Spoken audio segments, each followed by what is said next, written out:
Assalamualaikum warahmatullahi wabarakatuh, teman-teman semuanya. Terima kasih masih bersama saya di Tajwid 5 menit. Mudah-mudahan masih semangat untuk belajar di rangkuman 5 menit atau apapun nanti judul video ini. Baik, jadi memang channel ini diperuntukkan pada beberapa video berikutnya. Saya akan mencoba merangkum beberapa training-training yang sempat saya ikutin. Ya, kebetulan saya memang semangat buat belajar. Mungkin tidak cuma saya, banyak teman-teman di luar sana. Tapi mudah-mudahan video ini bisa memberikan rangkuman gitu. Rangkuman buat teman-teman yang waktunya terbatas gitu. Ataupun ingin nyicip-nyicip dulu deh. Sebenarnya training ini isinya apa gitu. Nah, lewat video ini saya coba merangkum sesederhana mungkin dalam waktu sekitar 10 menit setiap videonya. Baik, salah satu training yang saya bahas pada episode kali ini adalah tentang change management.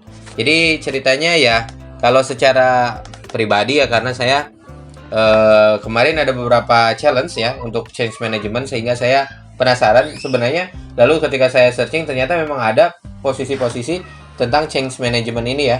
Sejauh ini karena saya terlalu lama di terlalu lama, karena saya ibaratnya sudah begitu lama bekerja di manufaktur ya, saya tidak pernah bersinggungan dengan seorang change manager gitu ya. Tapi ketika saya melihat-lihat bahwa di beberapa korporat itu emang ada change manager, biasanya under HR atau under operation gitu ya.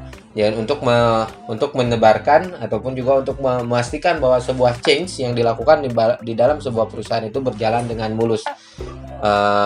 Nah, sebenarnya apa saja sih yang harus diperhatikan di dalam change management ini? Nah, teman-teman semuanya, kemarin saya coba rangkum. Jadi yang namanya change itu, pertama kita harus tahu level-levelnya dari change ini ya. Jadi change ini emang ada banyak levelnya. Ada yang kalau kemarin disampaikan ada sampai 3 level. First order, second order, sama third order gitu ya. Kalau first order itu incremental, jadi sedikit demi sedikit perubahannya gitu.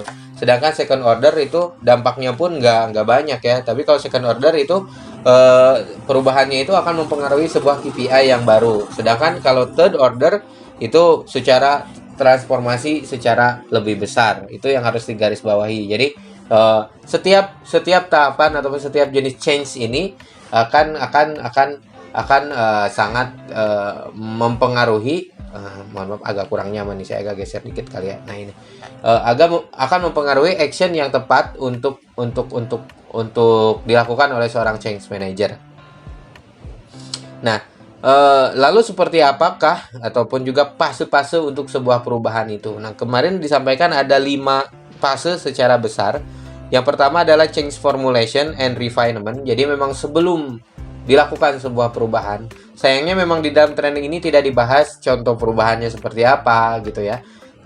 Ada sih beberapa contohnya, tapi lebih ke kehidupan. Misalnya ketika seorang anak berhadapan dengan roda yang rusak gitu ya. Mungkin nanti ada beberapa cuplikannya yang bisa saya share di sini. Nah, jadi sebelumnya itu tahapan itu adalah change formulation and refinement. Jadi sebelum sebuah perubahan itu diluncurkan, itu harus dibuat dulu aja formulasinya. Nah, change formulation ini harus dipertimbangkan beberapa hal. Misalnya rational of change. Apakah perubahan ini memang cukup rasional? Apakah perubahan ini cukup bisa dipertanggungjawabkan gitu ya. Sehingga kalau misalnya kita mau menjelaskan kenapa sih gitu, alasannya, backgroundnya, sejarahnya, itu bisa kita tangkap sehingga value dari perubahan ini bisa diterima oleh orang-orang yang terdampak. Yang kedua adalah picture of outcome. Jadi kita harus jelas perubahan ini tujuannya untuk apa, atau perubahan ini nanti inginnya itu berubah jadi seperti apa gitu ya. Dan yang ketiga adalah change agent and capacity. Jadi pastikan siapa aja yang akan menjadi change agentnya. Perubahan-perubahan ini change-nya nanti agentnya siapa? Biasanya kan makanya perusahaan itu ataupun mungkin pemerintahan ataupun di mana itu akan membuat beberapa agents, duta-duta gitu ya, untuk perubahan-perubahan tertentu. Misalnya mau ada digital transformation gitu ya, atau misalnya penggunaan mesin baru, aplikasi baru misalnya untuk sebuah proses. Nah ini harus ada change agentnya, pilotnya siapa. Nah, ini harus diformulasikan lebih awal. Dan yang terakhir ada step needed to change. Jadi langkah-langkah apa yang harus dilakukan, jangan sampai saya mau melakukan perubahan, udahlah berubah gitu ya. Tapi harus tahu juga step-stepsnya seperti apa, langkah-langkah yang dibutuhkan itu seperti apa. Itu dalam tahapan change formulation and refinement. Yang kedua adalah create change plan. Nah, ini udah masih di tahapan perencanaan sebelum perubahan ini diluncurkan. Maka kita harus membuat schedule, rencananya seperti apa, lalu risk recordnya seperti apa. Dianalisa dulu resiko-resiko yang mungkin dimunculkan apa, gejolak-gejolak yang mungkin akan muncul dari sebuah perubahan ini apa gitu ya. Lalu persistence, pihak mana yang akan persistence dari orang-orang yang terdampak itu seperti apa. Lalu seperti apa sebutnya substitutionnya, penggantiannya nanti seperti apa, dan support system dan resistance plan-nya. Jadi kalau misalnya ada yang resistance, nanti plan-nya seperti apa. Misalnya JHT kemarin ada yang resistance, dan ternyata plan-nya kan ada dengan jaminan kehilangan pekerjaan misalnya. Atau support sistemnya nanti seperti apa. Misalnya ada pelatihan gitu ya, atau ada tempat training untuk dan tempat untuk mencari pekerjaan yang baru itu disiapkan. Nah, itu salah satu support system yang harus dipertimbangkan juga dari sebuah perubahan. Termasuk juga aplikasi. Kalau misalnya nih aplikasi nih mau berubah nih dari yang tadinya menggunakan Excel sekarang menggunakan aplikasi ini, kalau gagal kemana? Nah, ini harus dipertimbangkan oleh seorang change manager ya untuk dia dalam melakukan perubahan. Yang ketiga ada provide early example. Nah, ini adalah pembuatan kalau bisa menggunakan pilot dulu gitu ya. Kalau misalnya perubahannya itu mau di mana, dipilih dulu samplingnya mau di mana. Karena kita harus memulai ya sebuah perubahan itu, jika memang dibutuhkan oleh sebuah perusahaan, oleh sebuah organisasi, itu harus dimulai sesegera mungkin. Don't wait to be perfect to be start gitu ya. Jangan sampai sempurna, jangan nunggu sempurna untuk memulai, tapi mulailah sehingga kamu bisa sempurna. Start until you perfect gitu. Dan kalau misalnya you should fail gitu, kalau misalnya kamu harus melakukan kesalahan, fail early. Lakukan kesalahan itu sedini mungkin sehingga bisa diperbaiki. Nah, inilah kenapa konsep ini harus dilakukan, step ini harus dilakukan, yaitu provide early example.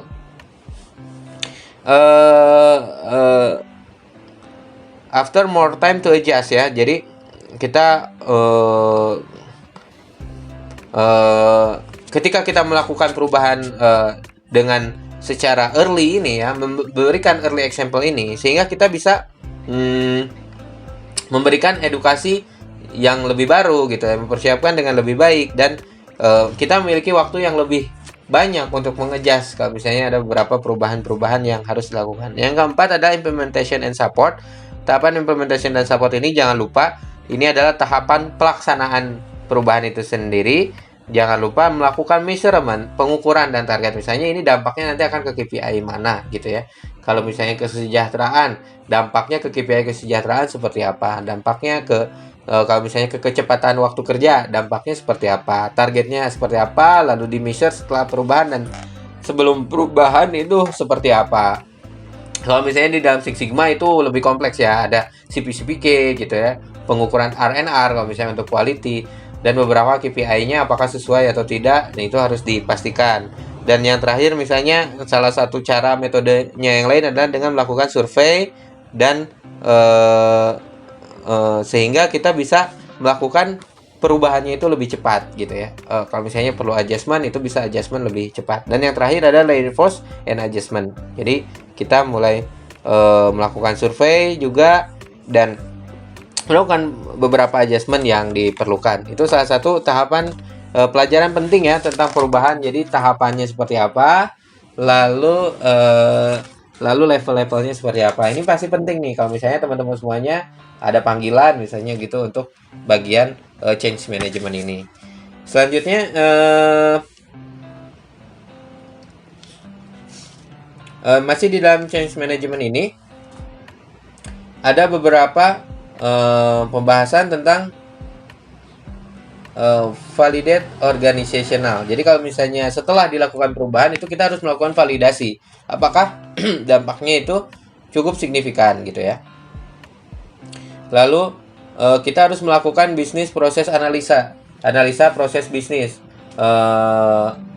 Ini semuanya kenapa ini mungkin bagian ini adalah membahas tentang mengapa sebuah change inisiatif itu dimulai. Bisa mulai bagaimana sebuah change inisiatif dimulai ini bisa didasari dengan oleh bisnis proses analisis. Jadi melakukan analisa proses bisnis. Lalu bagaimana cara melakukan analisa proses bisnis ini? Ya bisa menggunakan dengan flowchart gitu ya. Jadi misalnya proses dari awal sampai akhir seperti apa. Kalau misalnya di dalam Lean itu biasa ada VSM gitu ya, membuat VSM-nya. Sehingga ini bisa memberikan inisiatif perubahan. Lalu bisa membuat user stories-nya juga gitu kan. Customer sekarang seperti apa. Kalau misalnya kamu belajar agile juga kamu pasti tahu user stories. Makanya yang namanya project management itu biasanya komplit ya. Orang yang sudah terkecimpung ke dalam Lean biasanya singgungan juga dengan agile. Orang yang dengan agile itu nanti singgungan sama dengan change management karena teorinya itu saling bersinggungan ya untuk hal-hal tersebut. Bahkan ada juga sekarang sertifikasi untuk project management ya. Mudah-mudahan saya suatu saat bisa mengambil sertifikasi ini ya. Ada Prince4 gitu ya, ada PMP, ada banyak ternyata sertifikasi dari internasional terkait dengan project management. Dan ini digunakan di banyak berbagai macam ini ya unit kerja, pekerjaan ya, dari mulai pertambangan, manufaktur gitu, kesehatan, telekomunikasi, konstruksi itu banyak memakai juga untuk sertifikasi ini. Nah, selanjutnya kita harus determining gathering. Jadi setelah business impact analysis ini bisa kita determine gathering, jadi kita mengumpulkan beberapa keputusan, lalu kita harus melakukan share dengan staff-staff dan memastikan jangan lupa bahwa semua pihak dalam change ini harus dipertimbangkan juga, misalnya dengan stakeholdernya, lalu memastikan knowledge transfernya dengan baik gitu ya, sehingga orang tahu why-nya apa, what-nya apa. Dan ini salah satu tipsnya itu adalah tadi itu kita harus melihat perubahan itu. Kalau ingin melakukan perubahan jangan melihat dari kacamata kita, lu kok gak mau rubah sih gitu ya. Menurut kita besar, alasan yang besar belum tentu besar untuk orang lain. Nah, kita harus tahu dulu menurut orang lain itu sisi yang besarnya seperti apa. Yang penting buat orang lain itu apa. Itu yang bisa memotivasi orang lain untuk berubah. Jadi jangan paksakan persepsi kita digunakan oleh orang lain. Jangan paksakan logika kita dipakai oleh logika orang lain, rasional kita dipakai rasional lain. Itu nggak bisa. Kita harus tetap bisa memandang dengan menggunakan persepsi orang lain, khususnya orang-orang yang terdampak oleh change ini. Oke, teman-teman semuanya, itu mungkin pembahasan saya tentang change management ini. Mudah-mudahan bermanfaat ya. Dan kurang lebih 13 menit juga. Sebenarnya durasi trainingnya sekitar, seingat saya 2 jaman. Dan saya rangkum dalam 10 menit ini. Memang sangat sederhana sekali. Jadi saya sarankan teman-teman semuanya untuk supaya lebih memahami bisa mengambil trainingnya langsung. Ada di LinkedIn Learning, ataupun juga bisa mengambil di kayak Coursera ataupun di tempat lainnya. Terima kasih sudah menonton video ini. Assalamualaikum warahmatullahi wabarakatuh. Sampai jumpa di video selanjutnya.